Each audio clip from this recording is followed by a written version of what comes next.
ရှိတယ်တချို့ဘုန်းကြီးဝတ်တာတော့မှလူမျိုးရေးခွဲခြားသူ့လူမျိုးမဟုတ်ရင်မကြိုက်ဘုန်းကြီးတွေ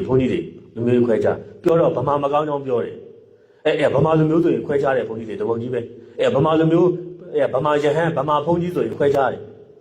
ခွဲခြားပြီးတော့သူတို့ကခွဲခြားပြီးနေတော့ဗမာပြည်မှာနေတယ်ထပ်ပြောရရင်ဗမာတက္ကသိုလ်ရဲ့လူတန်းတဲ့ပစ္စည်းလေးပါကြတော့အလူခံတယ်ပြီးတော့ဗမာဘုန်းကြီးမကောင်းကြောင်းဗမာလူမျိုးမကောင်းကြောင်းပြောတယ်အဲ့ဒီတိုင်းသားတွေလည်းတပုံကြီ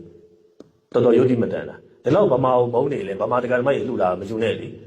ဗမာတက္ကသိုလ်ရဲ့လှူတဲ့လှူပဲဝတ္ထုပစ္စည်းလေးပါကြတော့အလူခံတယ်ပြီးတော့ဗမာမကောင်းကြောင်းပြောတယ်ဗမာဘုန်းကြီးတွေသူတို့ကြောင်းလာရင်တဲခွင့်မပေးဘူးတချို့တာသနာပြုပါတယ်ဆိုတော့ဘုန်းကြီးကနာမည်တက်ပြီးမပြောချင်တော့ရိတ်တာတွေစာနေတိုက်တွေရှိတယ်အဲ့ဒီတချို့တိုင်းသားအခုနာမည်ကြီးဘုန်းကြီးတွေလည်းရှိတယ်နာမည်မကြီးတဲ့ကိုတော်တွေဗမာကိုရင်ဗမာဦးစင်းလက်မခံဘူးဗျတရားဒဲကိုငင်းတဲ့ရိတ်တာတွေရှိတယ်လို့စာနေတိုက်တွေရှိတယ်ပြီးတော့တချို့ကဒဲမငင်းပြီပဲတွေ့ဝက်ပြီးအဲ့သူတို့လူမျိုးမဟုတ်ရင်သူတပြည့်ဗမာဦးစင်းလေးတွေကိုရင်လေးတွေဆိုမနေနိုင်အောင်သူတို့ပညာပြတယ်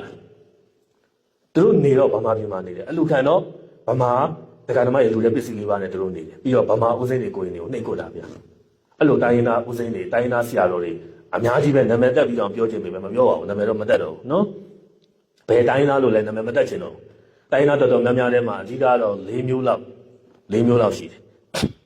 နော်ရခိုင်တို့ရှမ်းတို့မော်တို့အခုဖန်အားပြန်လာတော့ဖန်အားမှာလည်းကြုံရတယ်ကရင်တို့နော်လူမျိုးတွေဆွဲတာဗမာမုံကြီးတွေဆွဲနေတယ်နိုင်ငံရေးသမားတွေမြောက်ပေးတာအဟုတ်တယ်ဒါမဖြစ်သင့်ပါဘူးနော်တိုင်းသားကြီးကောင်မောင်တို့ကချစ်ချစ်ခင်ခင်စီးလုံးလုံးနေတဲ့ပါအထူးသဖြင့်ဘုန်းကြီးတွေကိုယ်တိုင်ကလူမျိုးရေးဆွဲနေမှာတော့ပို့ဆိုးတာပေါ့မဖြစ်တယ်ဘူးနော်လူမျိုးရေးအဆွဲဆုံးကတော့ရခိုင်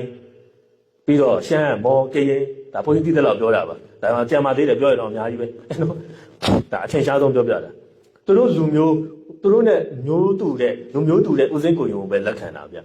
လူမျိုးမတူတဲ့ဦးစင်းကိုယုံဆိုမနေနိုင်အောင်သိကိုဒါကြောင်မကောင်းကြားမကောင်းဘုန်းကြီးတို့ကပြောပြန်တော့မကောင်းနော်အဲ့လိုဘုန်းကြီးတွေအများကြီးပဲဒါမဖြစ်သင့်ပါဘူးဆရာတော်တွေကိုယ်တိုင်ကအဲ့လောက်အမြင်ကြီးပြီးအစွဲရှိကြီးနေဒီကံမတွေဘယ်လိုမျိုးအစွဲနဲ့အောင်ဆုံးမမလဲဘုန်းကြီးတွေကိုယ်တိုင်ကရှေ့ကစိုးပြနေတော့ခက်တော့ခက်တာနော်ဖခင်ရောဗုဒ္ဓကိုတကယ်ကြည်ညိုရင်လူမျိုးကြီးမခွဲခြားရဘူးနော်လူမျိုးကြီးမခွဲခြားဗုဒ္ဓကဒါတကယ်မကြည်ညိုလို့ပဲလူမျိုးကြီးခွဲခြားတဲ့သူတွေဒီဖခင်ကိုတကယ်မကြည်ညိုတဲ့သူတွေဟန်ပြလူရှိသူရှိမှကြားကောင်းအောင်ဘုန်းကြီးဝေ့ပြီးတော့နေကြဖခင်စကားနားမထောင်တဲ့သူပဲဗုဒ္ဓကလူမျိုးကြီးမခွဲခြားဘူးဗမာတွေရှမ်းတွေမော်တွေရခိုင်တွေမခွဲဘူ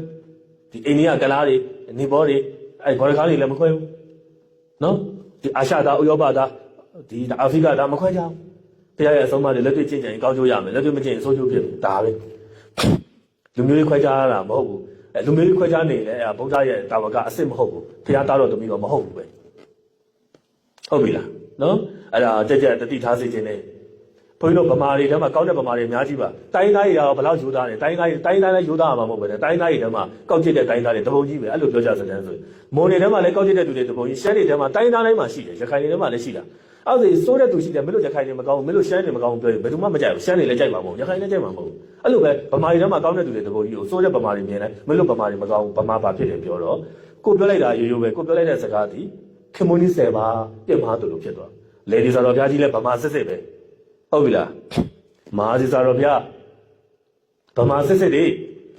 အညာသားဆရာတော်ကြီးတွေပြောရရင်စောလုံးဆရာတော်ဗျာအညာသားရဟန္တာကြီးတွေဗျအဲ့ဒါကိုမလို့ဗမာတွေဘာဖြစ်တယ်တချို့ဗမာတွေဆဲတယ်အဲ့ဆရာတော်ကြီးပါဆဲတယ်လို့ပြောသွားကိုပြောလိုက်တဲ့စကားဘယ်ရောက်လို့ရောက်မှမသိဘူးနော်တိုင်းသားတွေချက်ချက်တတိတာလူမျိုးရေးခွဲခြားတာကောင်းတယ်ထင်မနေနဲ့အဲ့ဟာကောင်းကျိုးတစ်ခုမှမရှိဘူးအဲ့လိုမျိုးခွဲခြားနေလဲဘယ်တော့မှလည်းတိုးတက်မှာမဟုတ်ဘူးအများနဲ့ရံပွဲတွေနဲ့စစ်ပွဲတွေနဲ့ပဲမအေးမချမ်းဖြစ်နေမှာပဲဖခင်ရဲ့အဆုံးအမကိုလိုက်နာတယ်ဗုဒ္ဓရဲ့အရေးအောက်မှာအားလုံးကသူအကုန်လုံးတသွေးနဲ့တသားနဲ့တယောက်နဲ့ပဲဖြစ်တယ်ဟုတ်ပြီနော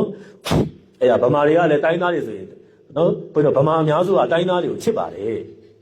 ်စကားလေးတွေဝဲမပိကလာစကားတန်ဝဲလေးနဲ့ပြောရင်ကိုချစ်နေတာအဲ့ဒါဗမာအစက်ခံရတော့လေဗမာအဲ့လိုပြောတော့ဘုန်းကြီးကဗမာစစ်စစ်မလို့ဗမာဘက်ကကာကွယ်ပြီးပြောနေတာလားမထင်တော့ဘုန်းကြီးလည်းဗမာမစစ်ဘူးနော်ဘုန်းကြီးအဖိုးကရှမ်းနော်ဘုန်းဘုရားဗမာ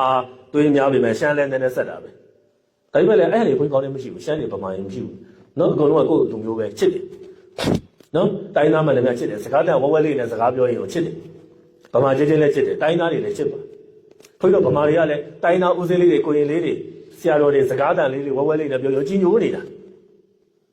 ာဒါပစ္စည်းလေးပါလှူဒန်းနေတာအဲ့ဒီတိုင်းသားတွေစစ်ဖြစ်တဲ့နေရာအဲ့ဒီတိုင်းသားတွေဆိုလည်းဗမာတွေကပဲပစ္စည်းလေးပါလှူဒန်း နည်းနည်းလေးကျမ်းမာလာတယ်တချို့မှဦးစင်းလေးတွေကိုယ်လေးတွေအရွယ်ရောက်တော့လူထွက်ပြီးဗမာမကောင်းကြောင်းပြောတယ်သူတို့ကြီးပြင်းခဲ့တာကဗမာပြည်မှာဗမာတက္ကသိုလ်တွေလူတန်းတဲ့ပစ္စည်းလေးပါသုံးဆွဲပြီးတော့အဲ့ဒီပလောင်တွေရှမ်းတွေတချို့တိုင်းသားတွေအဲ့ရခိုင်တွေ